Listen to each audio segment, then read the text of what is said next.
What's the widest lens in your bag? Does it even make sense to go ultra wide? What are the pros and cons?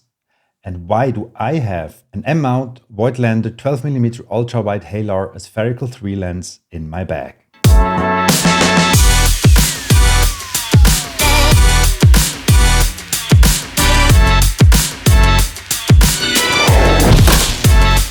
In this video, I want to talk about what I call wide angle madness. 12mm on a full frame camera is really wide, so distortion becomes an issue. But distortion can also be used as a nice, fun effect.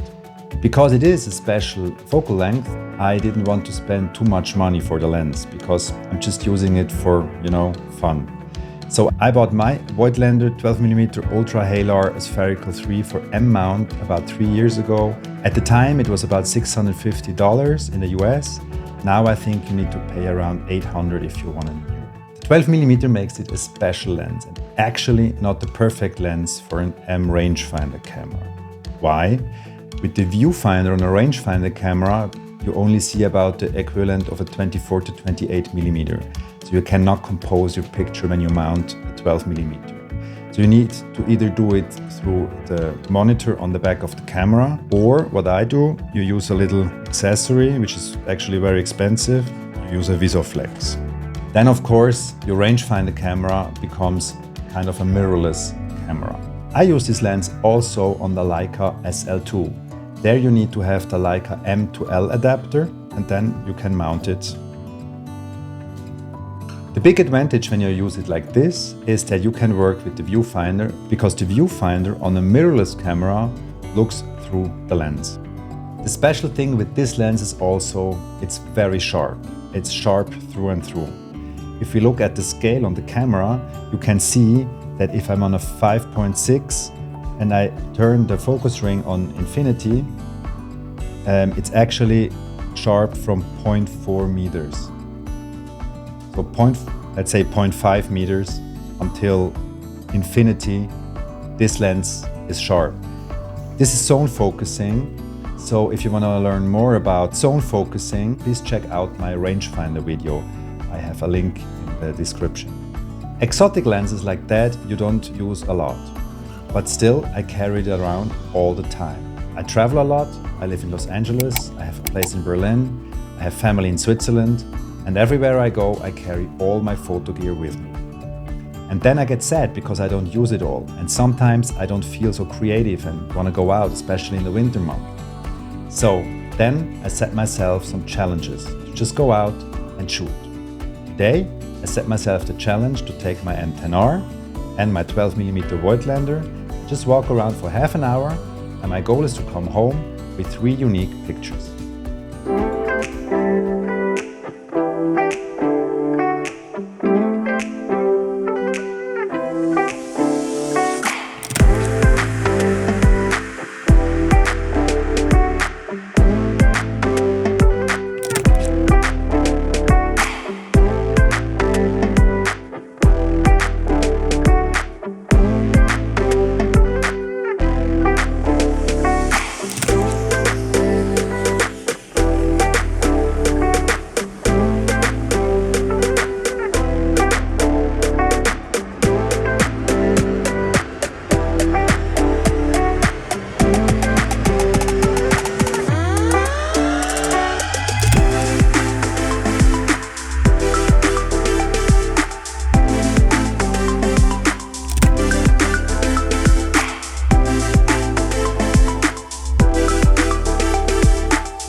Okay, I'm back. So 30 minutes went by very fast. I want to show you some of the results, and I want to talk about what I learned today about wide-angle photography.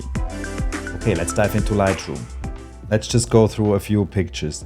Here you can see I'm standing very close in front of a not very interesting building, and usually I would say everything that is in the foreground is interesting, and then the background maybe it's like out of focus. But with this lens, you're never out of focus, never. Everything is in focus all the time. It starts at the 5.6, it's always in focus. So there are very few situations where you can actually play with like out of focus, the far away. So let's just scroll through these. Here you can see the distortion, not very funny. I figured out actually today that I like shooting in the sky with a wide angle lens like this. But I need to have surroundings. Then it's really fun. I actually kind of like this picture. I don't know why. Here I think it's fun because of that tree on the right side, because you have something that like grows out of your lens in a way. Let me point you to something. It says here R adapter M. Of course, the Voigtlander lens has no 6-bit coding, and the M10R cannot know what lens is mounted. So it just says R adapter M. It's of course not. It's just a lens that it cannot read. So let's go further with the pictures again. I like shooting in the sky. This is kind of fun. This is boring. I try to play with reflections and I try to play with perspectives, but somehow it's just, I couldn't figure it out today. Same here, foreground perspective into depth, strangely does not work with that lens for me. Same here, and you have a 35 mounted. This is going to be a beautiful photograph with 12mm somehow. Probably has to do with the depth of field that is not interesting at all. I try to play with foreground. I'm very close to that sign. Still very boring picture. Boring. Let me go fast through those. Again here the palm tree is kind of fun. Looks taller than the building. It's not. It's just because I'm closer to that. You can see how tall the palm trees are. So that's kind of fun, but only for me, for that moment, and then let's forget that as well. Also, like when you shoot like normal situations like this, you can also use your iPhone or something. It's the same. It's just looks like an uninspired picture. It shouldn't. Here is an interesting situation. When you have your buildings further away or your objects further away, the distortion is not that obvious anymore. And let me show you something in this particular picture. If you go to development mode, and then we're gonna tell Lightroom that it is a Voigtlander lens. Now you saw that the vignetting goes away and it somehow gets brighter, so you have to darken it again. The buildings, the height situations, it looks strange. So for those kind of city views, it's not the perfect lens. Then again, when you go a little bit crazy, it starts to make fun. I don't know why. You have to have the courage to just go a bit out of your comfort zone and start playing around and using the distortion as kind of an art, as kind of a game. Yeah, I started to get fun more today when I started to be more crazy. Again, I had fun taking pictures of the sky with some foreground, and here for the first time I would say you can see that it's kind of out of focus here on this post, but then again it's so sharp. The lens is so enormously sharp. Yeah.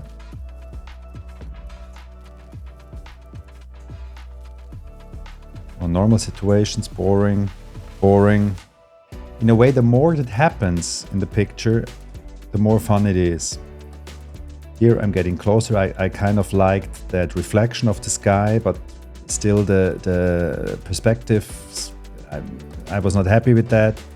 And then I came to this, and this one I really like. This is one of three where I say I'm happy with that. You see, it's just boring. This is my second. I actually like because I have a kind of a self-portrait in that. even though my kind of strange nose is even bigger through to the distortion in the corner. But yeah, it's a picture where I have a 12mm lens, and I'm even able, thanks to the mirror, to look around the corner, which I thought was kind of fun. So that's my second picture I'm gonna pick from this shooting. And then I tried to play a little bit more with the sun. I wanted to see if I have flares, but somehow flares with that lens in my setting I had was not very interesting. And I kept walking and I kept looking at the sky. Somehow those were the most interesting moments for me. Again, the sky kind of was fun.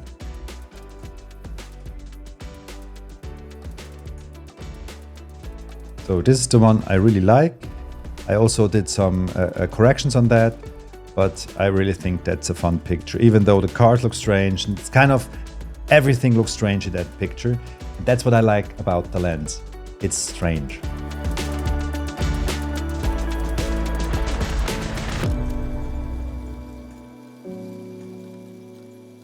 So that's about it.